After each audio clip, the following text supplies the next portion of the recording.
कुछ दिन पहले प्रॉब्लम हुई थी, थोड़ी प्रॉब्लम और होगी, क्या फर्क पड़ता है, जिंदगी रुकती नहीं है। इसे कॉन्ट्रैक्ट धोखे में रखकर यदि कोई करार या एग्रीमेंट हो जाए तो वो सुन नहीं होता, उसका कोई महत्व नहीं होता है।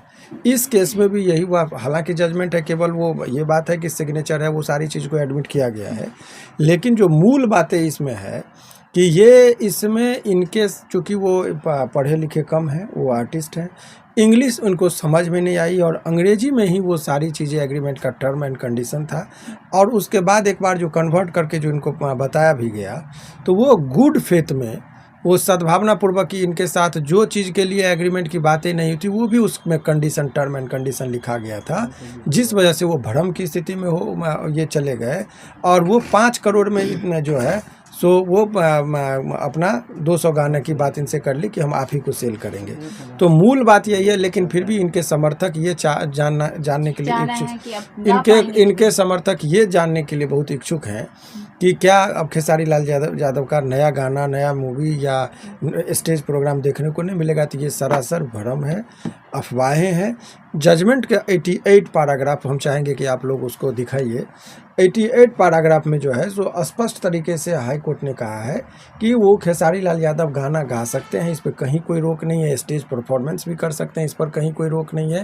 रोक केवल इस बात का है कि यदि वो जो भी वो म्यूजिक है या जो भी चीज़ है वो सेल करने के लिए जब बात आएगी तो उनको केवल ग्लोबल म्यूजिक को ही करना है। तो ये व्यक्तिगत उनके जो प्रशंसक हैं उनको देखिए यहाँ पर कहा है, ये जब आप पढ़ेंगे, मैं चाहूँगा कि इनको आप ये जो 88 पैराग्राफ है उसका जिस्ट है, इसमें टोटल जजमेंट का सारा बात लिखा हुआ है, जिसमें स्पष्ट तरीके से कहा गया है, it is clarified that the respondent number 1 जो है और 6 can continue act, sing, dance in Bhojpuri film industry as well as on the national TV channel, social media platform and on stage, but he can't sell his new songs to distributor musical जो है except to the third parties.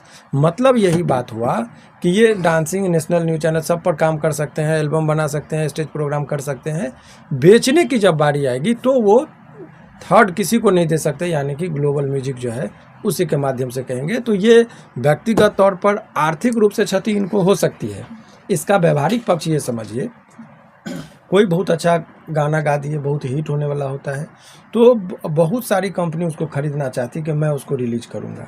तो जब इसमें ग्राहक जब सीमित हो जाएगा तो जो जितना मूल्य मिलना चाहिए वो नहीं मिलेगा, यानी कि आर्थिक क्षति इनकी हो सकती है खेसारी लाल यादव जी की। लेकिन और जो कहिएगा कि अन्य चीज़ पर की रोक है तो ये सरासर गलत है, ये अफवाहें फैलाई जा रही है, क्योंकि वो भोजपुरी के बहुत स्थापित कलाकार हैं, इसमें कहीं कोई दोहराई नहीं है। तो वो गाना भी गा सकते हैं, स्टेज प्रोग्राम भी कर सकते हैं, उसमें कहीं कोई बेचने की बारी आएगी जब कभी भी तो वो जो है सो चला जाएगा ग्लोबल म्यूजिक। यही कहानी, ग्लोबल म्यूजिक जैक्सन अगर उनके गाने को बेचेगा तो वो सारे पैसे का हकदार ग्लोबल म्यूजिक नहीं वो देखिए, वो कॉन्ट्रैक्ट के मुताबिक उनको 5 करोड़ रुपया इनको देना था, जिसमें 30 लाख रुपया at the time of the signing off the agreement था, फिर 1.5 करोड़ रुपया बाद में था, फिर जो 3 करोड़ के आसपास पैसा था वो टर्म में बना हुआ था। तो दोनों तरफ से सबसे पहले बात समझिए कि ये इस चीज़ के माध्यम से ये लोगों को समझिए कि कोई भी एग्रीमेंट पेपर आप दस्तखत करते हैं तो देखिए पहले है विश्वास, उसके बाद टर्म होता है घात। तो विश्वासघात में लोग पहले विश्वास करता है, उसी के साथ घात होता है। इसीलिए जब कभी भी कोई एग्रीमेंट वगैरह दस्तखत कीजिए तो आप पहले पढ़ लीजिए या लीगल एक्सपर्ट से आप उसको पढ़वा लीजिए। आप यदि कोई चीज़ आप साइन कर देते हैं तो कोर्ट के पास तो वही कागज आता है कि आपका दस्तखत है, आपका है या नहीं। इंटरनल क्या मटेरियल उसमें है, कंटेंट्स क्या लिखा गया है, उनको वो समझ नहीं पाए और उन्होंने दस्तखत कर दिया। इसमें कि ये गलत हमारे साथ थोड़े कर सकते हैं, यही चीज़ है। लेकिन इनको चूँकि वो इंग्लिश में लिखा हुआ था, उस सारे टर्म को समझ नहीं पाए, जिस वजह से उनसे धोखे में रखकर उनसे दस्तखत करा लिया गया। अब इस चीज़ को अब इनके पास विकल्प जो है अपील में जाने का, वो जा रहे हैं, तब वो क्या होगा। लेकिन फिलहाल इनके गाने और सिनेमा बनाने पर कहीं कोई रोक नहीं है, ये एक अफवाह फैला जा रही जो गलत है। पैसा का रहा बात, तो पैसा का हो रहा है कि 5 करोड़ खेसारी लाल यादव को पैसा दे दिया गया है, लेकिन खेसारी लाल यादव आते हैं लाइव इंस्टाग्राम पर और बोलते हैं कि मुझे पैसा नहीं मिला है 5 करोड़। ये जजमेंट में ही आप पढ़ेंगे, शुरुआती दौर में ही लिखा है एग्रीमेंट का जो टर्म है कि कैसे कैसे करके इनको पैसा देना था। तो वो एग्रीमेंट से ही और जजमेंट में ही इस बात को आ गया कि पैसा फुल पेमेंट इनको नहीं हुआ है। 88 पैराग्राफ में भी कि इनको पैसा भी देना है। इनको इनको बोला गया कि आप गाना गाइए और ये आपको जो रेस्ट आपका पैसा वो देंगे। तो ये पैसा का बात में ये सब कहीं कोई मीडिया वाले अपने मन से चला रहे हैं तो अलग मामला है। पैसा बकाया है, इस बात का भी जिक्र है, चूँकि इनको जैसे ही पता चला कि मेरे साथ छल से ये इतना बड़ा एग्रीमेंट करा लिए हैं कि मैं अन्य लोगों के, इनको ये था एग्रीमेंट के समझने में कि मुझे गाना गाना है, इनको देना है, और यदि हमको लगेगा तो मैं किसी और के साथ भी इस दौरान गा सकता हूँ। 200 गाना का इनको लगा।